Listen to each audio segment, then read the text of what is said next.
지난 한 주간이 저에게는 특별한 날이었는가 하니 저는 미국에 온 지 14년 만에 드디어 멕시코 땅을 밟아봤습니다. 그냥 몇 시간만, 한 2시간만 가면 멕시코 국경인데 따로 비자를 낼 필요도 없었고 따로 돈 들어갈 비행기 값을 지불해야 할 필요도 없는 그런 정말 가까운 곳이었는데도 불구하고 14년 만에 처음으로 멕시코 땅을 밟아봤어요. 멕시코 선교 현장을 밟아보면서 물론 제가 본 그 멕시코의 티후아나의 모습이 그 멕시코의 전체 모습은 아니겠으나 그러나 그 모습을 보면서 어떤 생각을 했는가 하니 대한민국의 아주 가난했던 시절 60년대 또는 70년대의 모습을 그곳에서 저는 봤습니다. 학고방 같은 집들 그리고 교회들을 그곳에서 봤고 그런 곳에서 사역하는 사역자를 보면서 여기가 천국인 것을 제가 깨달았습니다. 더 나은 것, 더 좋은 곳을 찾았던 제 자신이 얼마나 부끄러웠는지 몰라요. 그리고 사지 멀쩡하게 손, 발, 다리 다 있으면서 사지 멀쩡하게 사역하는 제 자신이 얼마나 참 감사한지를 모르겠습니다. 여러분, 말씀을 본격적으로 전하기에 앞서서 제가 어제 그 멕시코에 가서 본 그런 장면들 몇 카트 사진으로 찍어온 장면을 여러분에게 좀 보여드리도록 그렇게 하겠습니다. 잘 보이세요? 보이세요? 대답을 좀 하세요. 왜 이렇게 대답을 안 하는지 모르겠어요. 이게 지금 하여튼 보세요. 이게 누구냐면 그 멕시코 현장에서 직접 사역하는 이분 이름이 뭐냐면 이스라엘 바스켓. 이스라엘 중간에 또 있는데 그건 모르겠고 하여튼 이스라엘 바스켓이라는 친구인데 이분이 목사님이에요. 근데 원래 갱 출신, 마약 그 출신이에요. 총격전으로 그 총에 맞아가지고 하반신 불수가 됐어요. 아마 이 뒤 척추쯤을 맞았겠죠. 그래서 휠체어를 타고 사역을 하고 저 뒤에 계신 분은 이제 11월에 결혼을 할 사모님이시라고 합니다. 그런데 이 목사님이 난 들어보지는 않았는데 찬양을 굉장히 잘한대요. 그래서 찬양 목회처럼 하는데 이 앞이 이제 한 칸 더 넘겨보세요. 자, 요거는 이제 저하고 같이 기념사진을 찍은 거고 또 한 칸 넘겨보시면 다시 앞으로 가세요. 그럼 이 하반신 불구에도 불구하고 이 목회를 얼마나 뜨겁게 하시냐면 정말 학구방 같은 그런 창고 같은 그런 곳에서 예배를 드리고 하는데 그냥 우리처럼 드리는 예배가 아니라 정말로 뜨겁게 얼마나 뜨겁게 예배를 드리는지 말도 못합니다. 정말 아주 예배를 드리는 걸 보면 말도 못한대요. 그 있는 선교사님이 소개를 해 주시더라고요. 이거 순서가 완전히 엉망으로 뒤바뀌어 버렸네요. 이거 넘기세요. 이거 넘기세요. 이분은 제가 한국식으로 얘기하면 난지도 같은 곳이 그곳에 있습니다. 거기 별명이 뭐냐면 죽음의 계곡이라는 그런 별명을 가지고 있는 곳입니다. 그곳에서 사람들이 넘겨보시면 살고 있는 아이들이고 마침 어제 우리가 갔을 때 어느 교회에서 넘기세요. 어느 교회에서 와서 이렇게 거기에 있는 아이들을 위해서 아주 재미있는 놀이 같은 거를 마침 어제 하고 있더라고요. 여기가 이제 그곳에 있는 아이들이고 지금 그 장면입니다. 이게 앞에 갔어야 되는 이게 예수 선교교회라는 아까 이 하반신 불구 그 목사님 교회 간판입니다. 넘기십시오. 그리고 그 바로 앞에서 이제 찍은 그런 사진이고요. 넘기십시오. 그리고 이제 이 목사님 부부가 바로 이제 그곳에서 사역하시는 선교사님 부부인데 저 사모님이 우리 동문입니다. 제가 나온 백석을 나오신 저분 때문에 사실은 간 거였어요. 저분이 우리 동문이기 때문에 갔는데 이 교회당 앞에서 찍은 겁니다. 지금 뒤에 보시면은 지금 이런 모습인데 이게 여기 이제 지금 페인트를 칠해야 되는 거예요. 이 페인트를 칠해야 할 돈이 없어서 페인트를 못 칠하고 있었고 그걸 우리 교회가 지원한다 그 얘기입니다. 넘겨주십시오. 그리고 이게 바로 난지도와 같은 그런 산입니다. 여기가 별명이 죽음의 계곡입니다. 우리가 이곳을 방문하고 있는 동안에도 이 앞길은 이제 밑에서부터 산 정상으로 올라가는 이 길에 이 멕시코 젊은 애들이 사륜 오토바이 있죠. 바퀴가 4개 달린 오토바이. 그거를 남자애가 운전하고 여자애가 뒤에 앉아가지고 막 굉음을 내면서 그걸 질주를 뭐 왔다 갔다 하더라고요. 그 걔네들 놀이 즐기는 거죠. 그거 다 깽이라는데 뭐 아무튼 그런 곳입니다. 그러니까 냄새도 냄새 화장실도 옛날 우리 같은 화장실 그런 스타일이고 이런 곳입니다. 이런 곳 넘기세요. 이거는 이제 그 하나님의 군대 교회 우리 저 선교사님 두 분이 하시는데 사실은 저분들이 스페니쉬를 하십니다. 스페니쉬를 하시는데 스페니쉬 멕시칸 목사님을 여기 세워서 그 멕시칸 목사님으로 하여금 사역을 하게 하고 이분들이 여기서 그 사역을 돕습니다. 이분들이 개척한 교회인데 멕시칸 목사님을 세운 거예요. 그리고 아까 그 하반신 불수라는 목사님, 멕시칸 목사님도 역시 이분들이 돕고 있는 거예요. 이 선교사님들이 넘기세요. 여기 저 교회 우리 저 노예 목회자님들과 함께 가서 단체 사진을 찍은 겁니다. 어제가 간 곳이 이제 대충 사진이 참 많이 있습니다만은 그냥 대충 이 정도로만 사진을 찍고 왔습니다. 이런 장면을 보면서 우리 아이들, 우리 어른들도 어른들이지만 우리 아이들을 좀 나중에 데리고 갔으면 좋겠다. 예담이나 예준이나 이런 또래 아이들 또는 주일학교 아이들도 갈 수만 있다면 우리 권사님들은 못 갑니다. 거기 올라갈 수가 없고 너무 힘들어서 권사님들은 갈 수가 없고 이제 여기 우리 젊은 분들 또는 아이들을 데리고 갔으면 좋겠어요. 예준이 자꾸 왔다 갔다 하지 마세요. 데리고 갔으면 좋겠어요. 그래서 그곳에서 이제 보이는 그런 사역들을 우리가 한번 보여주고 저들이 굉장히 많이 도전을 받을 것 같다는 그런 생각이 듭니다. 제가 세미나를 듣고 또 그리고 어제 이렇게 멕시코 선교 현장을 이렇게 방문을 하면서 한마디로 요약을 하자면 이런 겁니다. 내가 혹은 우리 모두가 어떻게 살아야 될 것인가에 대한 그런 도전을 받게 되었다라는 거죠. 우리가 어떻게 살아야 될 것인가. 지금 이 순간 신앙적으로도 그렇고 세상적으로도 그렇고 우리가 어떤 삶을 어떻게 살아야 할 것인가에 대해서 굉장한 도전의식을 받았다는 거죠. 좀 다른 표현으로 하자면 내 인생의 가치를, 이 value를, 가치를 어디에다가 두어야 할 것인가 라는 것을 또한 아주 굉장히 마음속으로 제가 깨달았다는 그런 사실입니다. 어떤 삶을 사느냐, 즉 한 걸음 더 나아간다면 우리가 예수님을 믿고 구원을 받고 그 다음은 우리가 어떻게 살아야 할 것이냐, 이것이 가장 중요하다라는 거죠. 여러분에게 질문을 한번 드려보겠습니다. 여러분 가운데 나는 예수님을 믿고 구원을 받았다 라고 생각하시는 분이 계십니까? 그렇다면 그 하나님께서 믿음으로 말미암아 거저주신 그 구원을 지키기 위해서 나는 무엇을 하였는가 또는 어떻게 지금 하고 있는가를 우리가 한번 생각해보고 살펴봐야 할 필요가 있다라는 거죠. 지난 세미나의 포인트가 그거였다는 거예요. 그래서 제가 사실은 우리 교인들이 많이 왔다면 제가 이 설교를 할 필요가 없는데 우리 교인들이 한 명도 안 왔기 때문에 김재순 권사님 빼고는 거의 오지 않으셨기 때문에 제가 그 세미나의 그 강사의 말씀 가운데 가장 중요한 포인트 하나를 여러분과 한번 좀 나누고자 합니다. 오늘 말씀의 이 본문이 빌립보서 2장 12절입니다. 이런 거죠.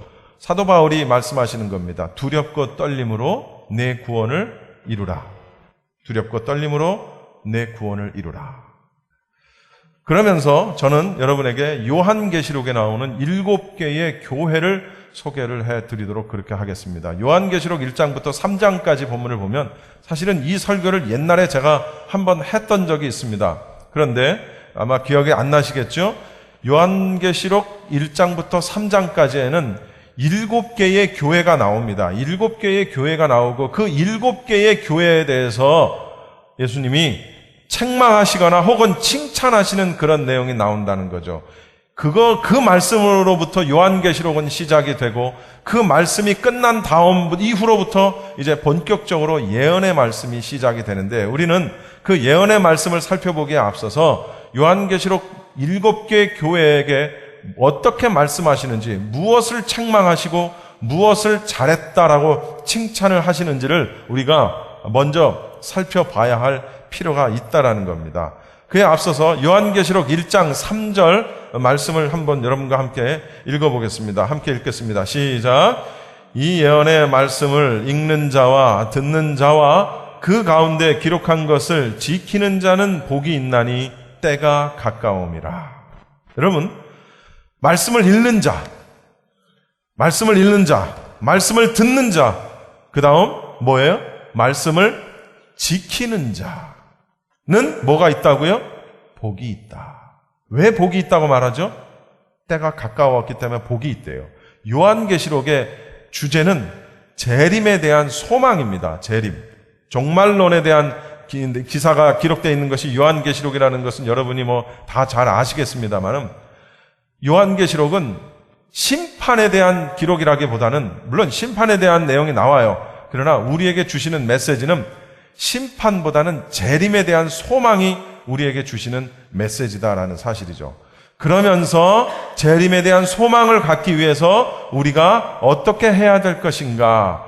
결국은 우리가 심판을 이렇게 이러한 모습으로 우리가 심판을 받을 텐데 그 심판으로부터 우리가 자유롭기 위해서는 우리가 어떻게 해야 될 것인가가 나와 있는 말씀이 바로 요한계시록 말씀이라는 거죠. 그래서 요한계시록에서는 이 말씀을 읽는 자와 듣는 자와 기록된 대로 지키는 자는 복이 있다. 왜? 때가 가까웠기 때문에, 종말의 때가 가까웠기 때문에 그렇다라는 사실인 거죠. 우리 그 7개 교회의 모습을 성경 그대로 한번 읽어보도록 하겠습니다. 먼저 에베소 교회에 대한 말씀입니다. 요한계시록 2장 2절부터 5절까지입니다. 내가 내 행위와 수고와 내 인내를 알고 또 악한 자들을 용납하지 아니한 것과 자칭 사도라 하되 아닌 자들을 시험하여 그의 거짓된 것을 내가 드러낸 것과 또 내가 참고 내 이름을 위하여 견디고 게으르지 아니한 것을 아노라. 읽어봅시다. 시작. 너의 처음 사랑을 버렸느니라. 그러므로 어디서 떨어졌는지를 생각하고 시작. 회개하여 처음 행위를 가지라. 만일 그리하지 아니하고 회개하지 아니하면 내가 네게 가서 네 촛대를 그 자리에서 옮기리라. 이게 에베소 교회에 주시는 말씀입니다. 그 다음 서머나 교회 우리 2장 10절 말씀입니다. 함께 읽겠습니다. 시작. 너는 장차 받을 고난을 두려워하지 말라. 볼지어다 마귀가 장차 너의 가운데서 몇 사람을 옥에 던져 시험을 받게 하리니 너희가 10일 동안 환난을 받으리라. 내가 죽도록 충성하라. 그리하면 내가 생명의 관을 내게 주리라. 자, 버가모 교회입니다. 2장 13절부터 16절까지입니다. 내가 한 절 먼저 읽죠. 내가 어디에 사는지를 내가 아노니 거기는 사탄의 권자가 있는 데라. 네가 내 이름을 굳게 잡아서 내 충성된 증인 안디바가 너희 가운데 곧 사탄이 사는 곳에서 죽임을 당할 때에도 나를 믿는 믿음을 저버리지 아니하였도다. 그러나 내가 주어 가지 책망할 것이 있나니 거기 내게 발람의 가지게 지키는 자들이 있도다. 발람이 발락을 이스라엘 자손 앞에 걸림돌을 놓아 우상의 재물을 먹게 하고 또 행음하게 하였느니라. 16절 읽어봅시다. 시작. 이와 같이 내게도 니골라 당의 교훈을 지키는 자들이 있도다. 그러므로 회개하라. 내가 내게 속히 가서 내 입의 검으로 그들과 싸우리라. 자, 버가모 교회죠. 그 다음 두아디라 교회입니다. 19절부터 23절까지 내가 내 사업과 사랑과 믿음과 섬김과 인내를 아노니 내 나중 행위가 처음 것보다 많도다. 그러나 내게 책망할 일이 있노라. 자칭 선지자라 하는 여자 이세벨에 내게 용납함이니 그가 내 종들을 가르쳐 꾀어 행음하게 하고 우상의 제물을 먹게 하는도다. 또 내가 그에게 회개할 기회를 주었으되 자기의 음행을 회개하고자 하지 아니하도다. 볼지어다 내가 그를 침상에 던질 터이요 같이 또 그와 더불어 간음하는 자들도 만일 그의 행위를 회개하지 아니하면 큰 환난 가운데 던지고 또 내가 사망으로 그의 자녀를 죽이리니 모든 교회가 나는 사람의 뜻과 마음을 살피는 자인 줄 알지라 내가 너의 각 사람의 행위대로 갚아주리라. 도와드랍니다. 그 다음 사대교회에겐 어떻게 얘기하는지 들어보십시오. 내가 내 행위를 아노니 내가 살았다 하는 이름을 가졌으나 죽은 자로다. 너는 일깨어 그 남은 바 죽게 된 것을 굳건하게 하라. 내 하나님 앞에 내 행위에 온전한 것을 찾지 못하였노니 그러므로 내가 어떻게 받았으면 어떻게 들었는지 생각하고 지켜 회개하라. 만일 일깨지 아니하면 내가 도둑같이 이르리니 어느 때 내게 이르는지 내가 알지 못하리라. 빌라델비아 교회입니다. 볼지어다 내가 네 앞에 열린 문을 두었을 때 능히 닫을 사람이 없으리라. 내가 내 행위를 아노니 네가 작은 능력을 가지고서도 내 말을 지키며 내 이름을 배반하지 아니하였도다. 내가 나의 인내의 말씀을 지켰은즉 내가 또한 너를 지켜 시험의 때를 멸하게 하리니 이는 장차 온 세상에 임하여 땅에 거하는 자들을 시험할 때라. 마지막으로 라오디게아입니다. 라오디게아 교회 내가 네 행위를 아노니 내가 차지도 아니하고 뜨겁지도 아니하도다. 네가 차든지 뜨겁든지 하기를 원하노라. 내가 이같이 미지근하여 뜨겁지도 아니하고 차지도 아니하니 내 입에서 너를 토하여 버리리라. 무릇 내가 사랑하는 자들을 책망하여 징계하노니 그러므로 내가 결심을 내라. 회개하라. 여러분 어떻게 행위로서 내 믿음과 받은 구원을 지킬 수가 있는가? 자, 여러분 말씀을 살펴볼 텐데요.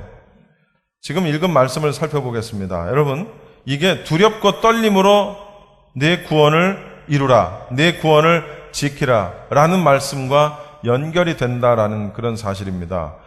요한계시록은 믿지 아니하는 자들을 위한 메시지가 아니라는 사실을 먼저 여러분이 염두에 두셔야 합니다. 요한계시록에 나오는 심판과 재앙과 심판, 재림과 이 모든 말씀을, 책망과 이 모든 말씀은 믿는 자들을 향해서 말씀하시는 그러한 예언의 말씀이라는 사실을 먼저 여러분이 가슴에 담아두고 말씀을 이해해야 된다라는 거죠. 여기 교회들의 책망, 어떤 교회는 책망을 하고 어떤 교회는 칭찬을 했는데 공통적으로 드러나는 많은 것들이 있어요. 먼저 에베소 교회를 보면, 여러분 에베소 교회를 보면 회개하여 처음 행위를 가지라.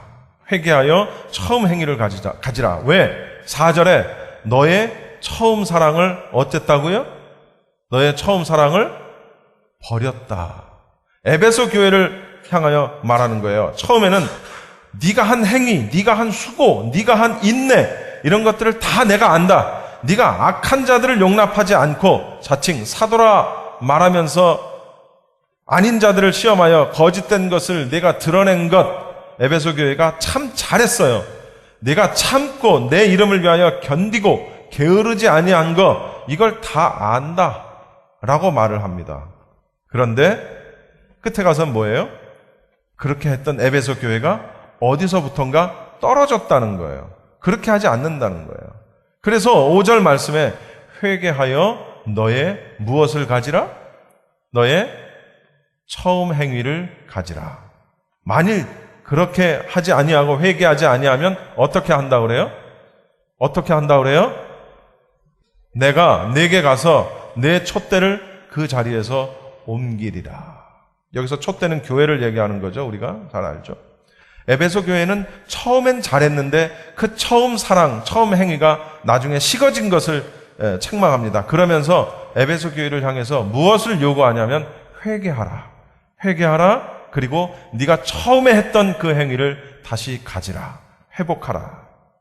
그리고 서머나 교회를 향해서는 뭐라고 얘기하냐면은 서머나 교회는 칭찬을 받은 교회입니다. 너는 장차 받을 고난을 두려워하지 마라. 볼지어다 마귀가 장차 너희 가운데서 몇 사람을 오게 던져 시험을 받게 할 텐데, 환난을 받게 할 텐데 내가 죽도록 충성하라. 그리하면 내가 생명의 관을, 다시 말하면 생명의 면류관을 내게 주겠다라고 서머나 교회 교인들에게는 이런 아주 희망적인 약속을 해 주십니다. 그러니까 서머나 교회는 아주 계속해서 충성을 잘했던 교회라는 것을 우리가 여기서 알 수 있죠.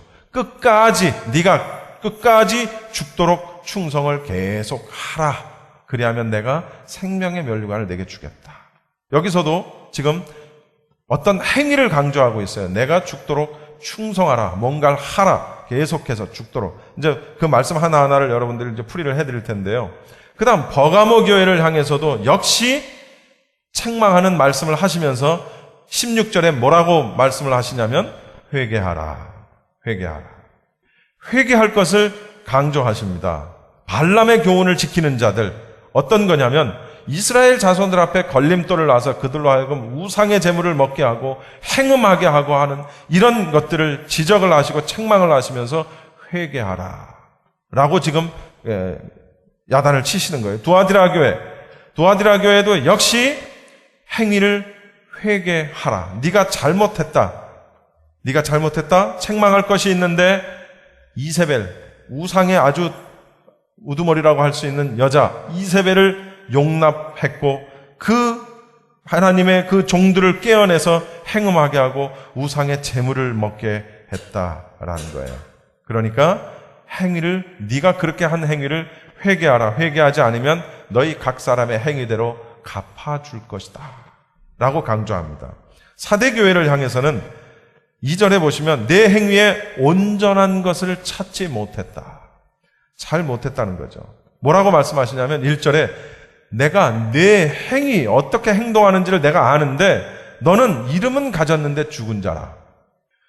대부분 여기에서 걸릴 것 같아요. 제 생각에는 우리 교회를 포함해서 이 시대의 모든 교회들이 여기에 걸릴 것 같아요. 이름은 가졌는데 네가 행동하는 것을 보니 너는 나는 믿음이 있어, 나는 구원받을 수 있어, 나는 살았어 라고 얘기를 하는데 결론적으로는 네가 살았다고 말하지만 너는 죽은 자다 라고 말하는 책망을 받고 있는 거예요. 그러면서 뭐라고 결국은 결론을 내리냐면 네 행위에 온전한 것을 찾아라 말씀하시면서 결국은 이 교회를 향해서도 회개하라 라고 지금 강조를 하고 계시는 거예요. 그러면서 이제 빌라델비아 교회를 이야기합니다. 서머나 교회와 빌라델비아 교회는 다 7개의 교회 가운데에서 칭찬을 받은 그런 교회입니다. 빌라델비아 교회. 내가 내 행위를 아노니, 내가 작은 능력을 가지면서도 큰 능력이 아니라 네가 아주 작은 능력을 가졌는데도 불구하고 내 말을 뭐 했다? 지켰다. 능력이 많아서 내 말을 지키는 것이 아니라, 그러니까 여러분 하나님의 말씀을 지킨다는 것은 능력이 많고 은사가 많고 아주 그런 사람들이 하는 것이 아니라는 거죠. 작은 능력을 가지고서도 네가 내 말을 지켰다. 내 이름을 뭐 하지 않았다? 배반하지 않았다. 그러면서 네가 나의 인내의 말씀을 지켰은즉 내가 또한 너를 지켜 시험의 때를 면하게 하겠다. 와, 최고의 축복의 말씀이에요. 그리고 마지막으로 라오디게아, 내가 네 행위를 아노니, 이도 아니고 저도 아니고 차지도 뜨겁지도 않은 이 시대 이곳에 흐르는 이 온천물을 가지고 빗대서 설명하시는 건데, 어쨌든 차지도 뜨겁지도 않고 아무것도 아닌 그런 이 라오디게아를 빗대서 하신 말씀이에요. 어떻게 하시겠다고요? 차지도 않고 덥지도 않으니 내가 내 입에서 너를 토해내버리겠다. 그렇지만 또 역시 이 교회를 향해서도 마지막 희망의 메시지를 준 것이 네가 열심을 내라. 회개하라. 이런 내용이에요. 7교회를 향해서 주는 말씀입니다. 그런데 이제 7교회를 향해서 주신 말씀을 제가 아주 간략하게 요약을 해드렸는데 중요한 포인트가 3가지가 있다는 거죠. 뭐냐면 첫째, 따라합시다. 회개하라. 둘째, 말씀을 지키라. 세 번째, 죽도록 충성하라. 왜 이렇게 목소리가 작아요? 회개하라. 말씀을 지키라. 죽도록 충성하라. 결국은요, 이 요한계시록에 나오는 7개의 교회에게 하신 말씀을 세 단어로 말하면 이렇게 이 세 가지입니다. 그런데 이것이 이 7개 교회뿐만이 아니라 오늘날 우리 교회에도 주어지는 똑같은 말씀이라는 거죠. 그리고 교회에만 주어진 말씀이 아니라 우리 성도들에게, 제가 말씀드렸죠. 요한계시록은 믿지 아니하는 불신자들에게 하시는 말씀이 아니라는 겁니다. 누구에게 하는 거라고요? 믿는 자들에게 하시는 말씀이고 교회들에게 하시는 말씀이라는 사실을 우리가 여기서 주목을 해야 된다는 거죠. 첫 번째, 회개하라. 따라합시다. 회개하라. 회개하라. 회개하라. 항해 중에 있는 배가 한 척이 있습니다. 그런데 그 배가 가다가 암초를 만납니다. 조금만 더 가면 암초를 만날 위기에 지금 처합니다. 여러분, 이 위기를 어떻게 피할 수 있을까요? 어떻게 피할 수 있을까요? 갑판을 닫거나, 야, 물 퍼낼 준비를 하자. 이런 것으로 그 위험을 여러분 피할 수 있을까요? 그렇지 않죠. 항해하는 배가 저 앞에 있는 암초와 부딪히지 않을 수 있는 방법은 오직 한 가지밖에 없습니다. 뭡니까? 배의 진로를 바꾸는 일입니다. 갑판을 깨끗이 닦고 청소를 깨끗하게 하고 물 퍼낼 바가지를 준비하는 것이 그 배를 암초로부터 피해가는 것이 아니라 그 암초로부터 살 수 있는 길은 오직 하나, 배의 진로를 바꾸는 길밖에 없다라는 거죠. 그래서 선장은 재빨리 명령을 내리는 겁니다. 키를 돌려라. 키를 돌려라. 말하는 그 선장의 외침이 마치 세례 요한이 하는 외침, 회개하라, 천국이 가까웠느니라. 그냥 이렇게 얌전하게 얘기하지 않았을 거예요. 그렇죠? 배가 암초에 부딪히려고 하는데 선장이 암초에 부딪힌다, 배 돌려라, 이렇게 말하지 않았을 것이라고요. 어떻게 얘기했을까? 아주 큰 소리로. 제가 여기서 한번 해볼까요? 깜짝 놀라실 분들이 많아서 굉장히 다급하고 큰 소리로 외쳤겠죠. 세례 요한의 외침이 바로 이러한 외침이었다는 거죠. 회개하라! 천국이 가까웠느니라. 라는 말씀을 세례 요한이 광야에서 외치는 자, 외쳤다는 거죠. 회개하라. 천국이 가까웠다. 가장 먼저 해야 할 일은 회개하는 일. 내 죄를 먼저 내어놓고 용서를 구하는 일. 그런데 여기서 더 나가요. 회개는 방향을 바꾸는 거예요. 여러분, 반성하고 회개는 달라요. 반성은 아이고 내가 잘못했네. 가룟 유다도 반성은 했어요. 자기가 잘못한 걸 알았어요. 나중에. 그렇지 않습니까? 성경에 보면. 그래서 그가 반성한 그런 자신의 표로 뭘 했어요? 자살을 했어요. 자기가 잘못했다는 것을 깨닫지 못했다면 자살할 이유가 없었지. 가룟 유다는 자기가 분명히 잘못했다, 실수했다라는 것을 깨달았습니다. 그래서 그 어떤 그 마음속의 자책 때문에 그는 자살할 수밖에 없었던 겁니다. 참 안타깝죠. 그러니까 반성은 했는데 회개하지 않은 거예요. 그래서 예수님이 가룟 유다를 향해서 굉장히 그 애통해 하시면서 먼저 말씀하시잖아요. 인자는 정해진 대로 가려니와 너는 태어나지 않았으면 좋았을 것을 하고 가룟 유다를 향해서 굉장히 먼저 마음 아파하시는 그런 장면이 복음서에 나오지 않습니까? 가룟 유다가 거기서 반성하고 회개했더라면 됐을 건데 반성까지는 했는데 회개는 하지 않았다는 거죠. 여러분, 회개는 키를 돌리는 거예요. 방향을 바꾸는 거예요. 한 가지 예를 더 드려보겠습니다. 어떤 사람이 기차를 탔습니다. 혹은 버스를 탔다고 칩시다. 버스나 기차를 탔다고 칩시다. 그런데 잘못 탔어요. 내가 원래 가고자 하는 방향의 기차나 혹은 버스를 탔어야 되는데 그걸 잘못 탔다는 사실을 타고 난 다음에 깨달았습니다. 이미 기차는 떠납니다. 이미 버스는 떠납니다. 어떻게 해야 될까요? 그런데 이 사람은 자기가 잘못 탔다는 것을 깨달았으면서도 불구하고 그걸 기차를 혹은 버스를 갈아탈 생각을 하지 아니하고 기차 안에서 혹은 버스 안에서 착한 일을 하기 시작하는 겁니다.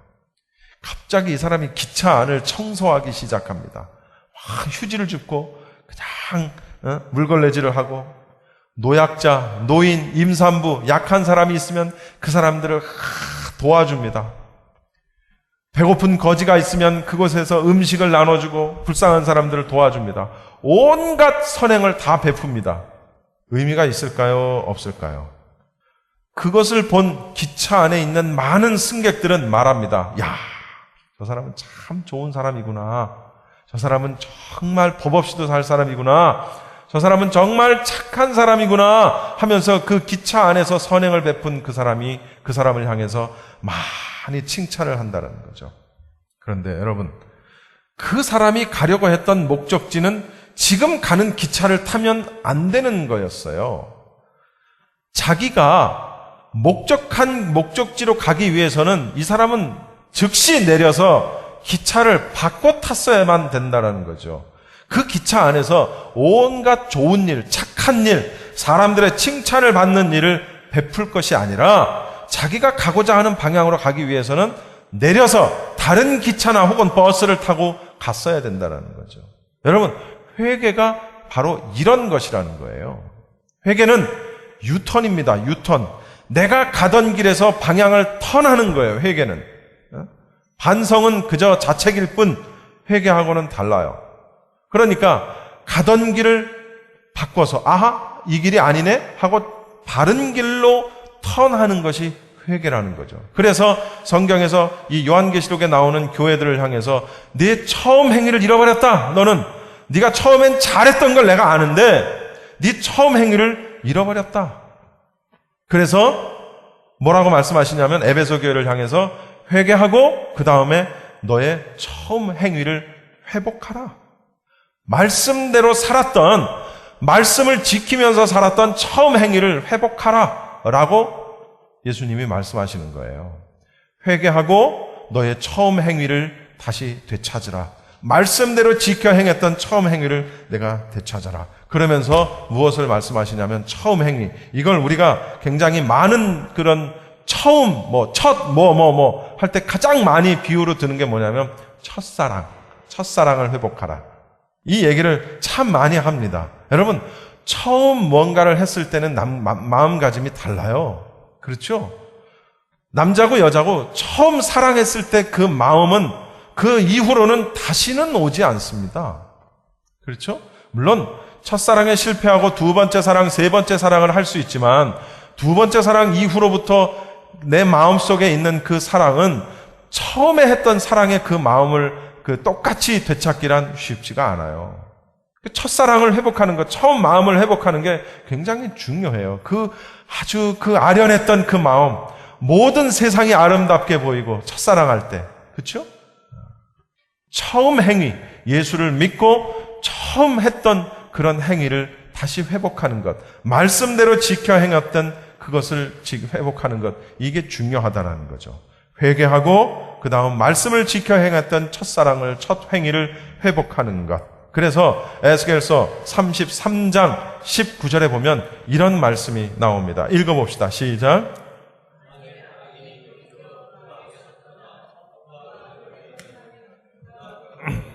만일 악인이 돌이켜 악한 일을 행한 자, 가장 악한 게 뭐예요? 예수님을 믿지 않는 게 가장 악한 거예요. 그럼 가장 선한 건 뭐예요? 예수님을 믿는 것. 그게 가장 선한 거예요. 그러니까 만일 악인이 예수를 믿지 아니하고 악인이 돌이켜서 회개해서 그 악에서 떠나 법과 의대로, 즉 하나님의 말씀대로 지켜 행하면 그가 그로 인해 어떻게 된다고요? 살리라. 그러면서 세 번째로 마지막으로 어떤 말씀을 주시냐면 서머나 교회에 했던 말씀입니다. 오늘 우리에게 개인적으로든 교회적으로든 주시는 말씀이에요. 따라합시다. 죽도록 충성하라. 죽도록 충성하라. 충성을 하는데 죽도록 충성을 하래요. 여러분, 나폴레옹의 이 프랑스 군대가 러시아 모스크바를 향해서 진격을 할 때 러시아의 이 카자크스탄 아시죠? 이 카자크족이 이 나폴레옹의 프랑스 군대를 포위하고 그 포위망을 좁혀옵니다. 프랑스 군대는 일단은 후퇴하지 않을 수 없는 그런 상황이 닥치게 돼요. 그런데 이 카자크족은 어느새 모든 교량, 모든 다리를 다 파괴하고 테러를 완전히 차단을 해버립니다. 아시다시피 러시아는 굉장히 추운, 이 나폴레옹이 그 추운 러시아를 들어갔다가 아주 대패를 하고 나오는 그런 거 여러분 아마 역사적으로 다 아실 겁니다. 그 3, 40도의 무시무시한 추위 속에 눈보라가입니다. 후퇴를 하고 도망을 가야 되는데, 일단 후퇴를 해야 되는데 다리를 다 끊어놔 버렸어요. 다리를 건널 수가 없는 거예요. 그래서 나폴레옹이 생각해냅니다. 강물이 얕은 쪽을 골라서 병사들에게 부서진 다리의 교각들을 서로 하나씩 붙들게 해서 이른바 가짜 다리, 가짜로 만들어진, 임시로 만들어진 다리를 만들게 합니다. 그리고 그 다리 위로 병사들이 그 다리를 건너, 강을 건너 이제 철수를 시키게 되는 거죠. 마지막 병사가 다 그 다리를 건너갑니다. 나폴레옹이 명령합니다. 자, 이제 그 다리를 붙들고 있었던 병사들이여 다 올라오라 했는데 한 명도 올라오지를 않아요. 들여다보니까 그 교각 다리를 붙들고 그 병사들이 다 얼어 죽어버렸어. 3, 40도 되는 그 교각 다리를 붙들고 명령이니까 죽을 거 알면서도, 아니 죽어가면서도 지금 내가 죽어가고 있구나라는 사실을 알면서도 그 다리를 놓지 아니하고 나머지 병사들이 건너갈 때까지 그 다리를 붙들고 있었다는 말입니다. 그리고 이제 올라오라 했더니 한 명도 올라오지 않고 그 밑에서 다리를 붙들고 다 꽁꽁 얼어서 죽어버렸다라는 그런 일화가 있습니다. 여러분, 죽도록 충성한다는 것은 내가 얼어 죽을 걸 알면서도 하라니까, 왕이 하라니까 하는 거예요. 내가 이렇게 하면 손해볼 거 알면서도 예수님의 말씀이니까, 말씀을 지키라고 그랬으니까 말씀을 지키는 거예요. 언제까지? 내가 죽는 순간까지. 죽도록. 충성은 죽기 전까지만 하는 게 충성이 아니라는 거죠. 내가 할 수 있는 만큼만 해야지. 그게 아니라는 거죠. 내 형편 되는 데까지만 해야지. 그게 아니라는 거죠. 언제까지? 죽을 때까지. 충성하다가 죽으라는 거예요. 그래서 성경은요, 충성은 맡은 자들에게 구할 것은 오직 충성이라고 그랬는데, 충성은 마지막 종말을 준비하는 일이 바로 충성이라는 사실이에요. 그래서 마태복음 25장 21절에 여러분 한번 읽어봅시다. 시작. 작은 일을 충성하였음에 내가 많은 것으로 내게 맡기리니 내 주인의 즐거움에 참여할지어다. 착하고 충성된 종아, 네가 작은 일에 충성하였고 그래서 내가 더 많은 것으로 내게 맡기는데 내 주인의 즐거움에 참여하라. 여러분, 종말의 때에, 마지막의 때에, 종말은 이 인류가 멸망하는 종말도 종말이지만 내 개인이 죽는 것도 종말이에요. 그렇지 않습니까? 내가 죽고 나면 세상의 종말이 무슨 의미가 있습니까? 어쩌면 세상의 종말보다 내 개인의 종말이 더 먼저 올 수도 있잖아요. 오늘 당장 혹은 내일이 나의 종말의 순간일 수도 있단 말이죠. 그런데 우리에게 요구하시는 것이 끝까지 충성하고 그리고 작은 일에도 충성하고 하면은 어떻게 한다고요? 내 주인의 즐거움에 참여하게 하겠다. 천국의 소망을 우리에게 주시는 거예요. 어떤 자에게? 끝까지 죽을 때까지 충성하는 자에게. 오늘 본문 빌립보서 2장 두렵고 떨림으로 내 구원을 이루라. 여러분, 구원은 믿음으로 말미암아 우리가 구원을 받습니다. 그렇죠? 값없이 주신 그 은혜로 말미암아, 예수 그리스도의 십자가의 은혜로 말미암아 그 예수 그리스도를 믿는 믿음 하나로 우리에게 거저 주시는 게 구원이에요. 우리의 공로가 아니에요. 그러니까 이 세미나 때 그거 가지고 어떤 분이 꼬투리를 잡아가지고 좀 있었습니다만, 여러분, 행위를 강조하는 것이 행위 구원을 이야기하는 것이 아니라는 거죠. 내가 착한 일을 많이 했다고 해서 그 기차가 내가 가는 방향으로 가는 게 아닌 거예요. 그렇죠? 내가 착한 일을 많이 하고 선한 일을 많이 해서 구원을 얻는 것이 아니라 구원에 대한 선물은, 우리에게 주어진 선물은 단지 믿음으로만 주어집니다. 그러나 믿음으로 주어진 선물, 구원이 우리를 떠날 수도 있다. 우리가 그 구원을 놓쳐버릴 수도 있다. 어떻게 하면? 말씀을 지켜 행하지 아니하면. 구원은 은혜로 말미암아 주셨는데 주신 바, 받은 바 그 구원을 우리가 두렵고 떨림으로 지켜야 된다는 거예요. 우리에게 주신 구원을 내가 어떤 행위를 가지고 내가 내 믿음을 지킬 것이냐, 내게 주어진 구원을 지킬 것이냐, 그걸 우리가 생각해 봐야 된다는 거죠. 그래서 그 세미나의 포인트는 목회자들에게 말하는 것입니다. 뭐라고? 맨날 성도들에게 구원은 믿음으로 받는다라고 설교하니까 성도들이 아무렇게나 막 산다는 거예요. 나는 구원받았어. 나는 구원받았어.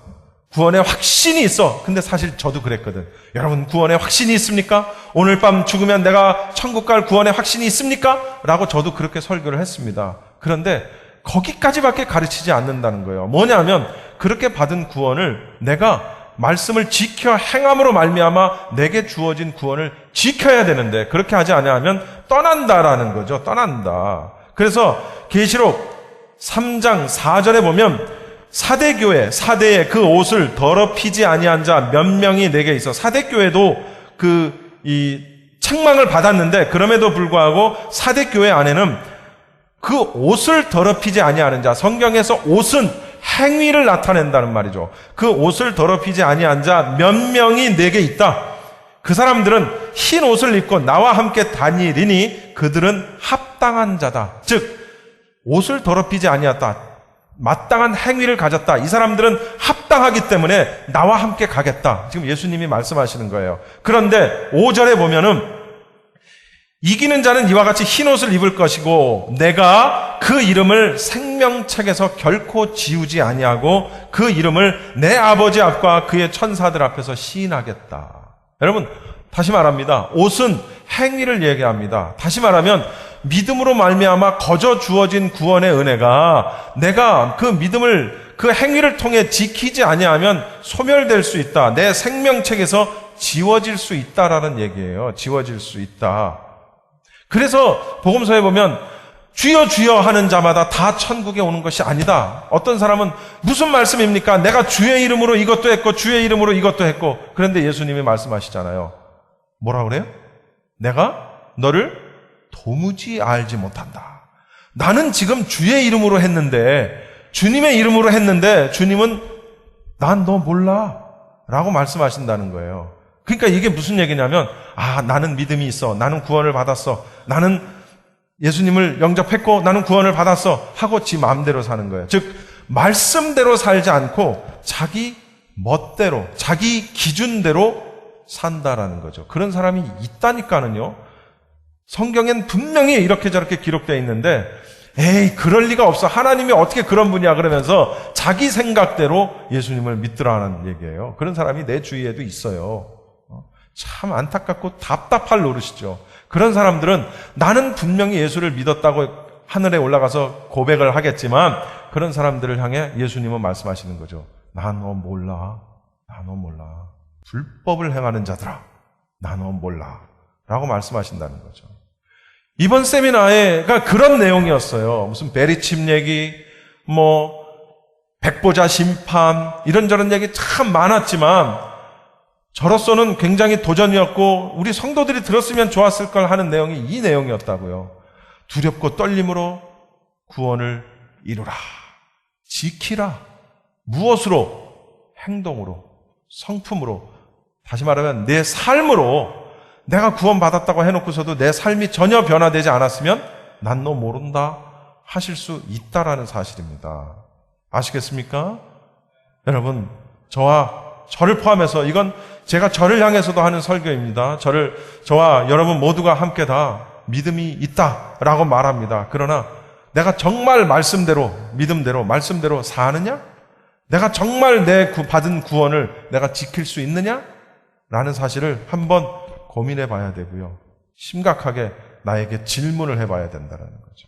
물론 이것들이 세부적으로 들어가면 굉장히 복잡하게 들어갈 수 있겠습니다만 전체적인 맥락은 이런 내용이라는 겁니다. 어떻게 살아야 할 것인가? 무엇을 하며 살아야 할 것인가? 내 인생의 가치를 어디에다가 두어야 할 것인가? 나는 무엇으로 내 믿음을 지킬 것인가? 기도하겠습니다.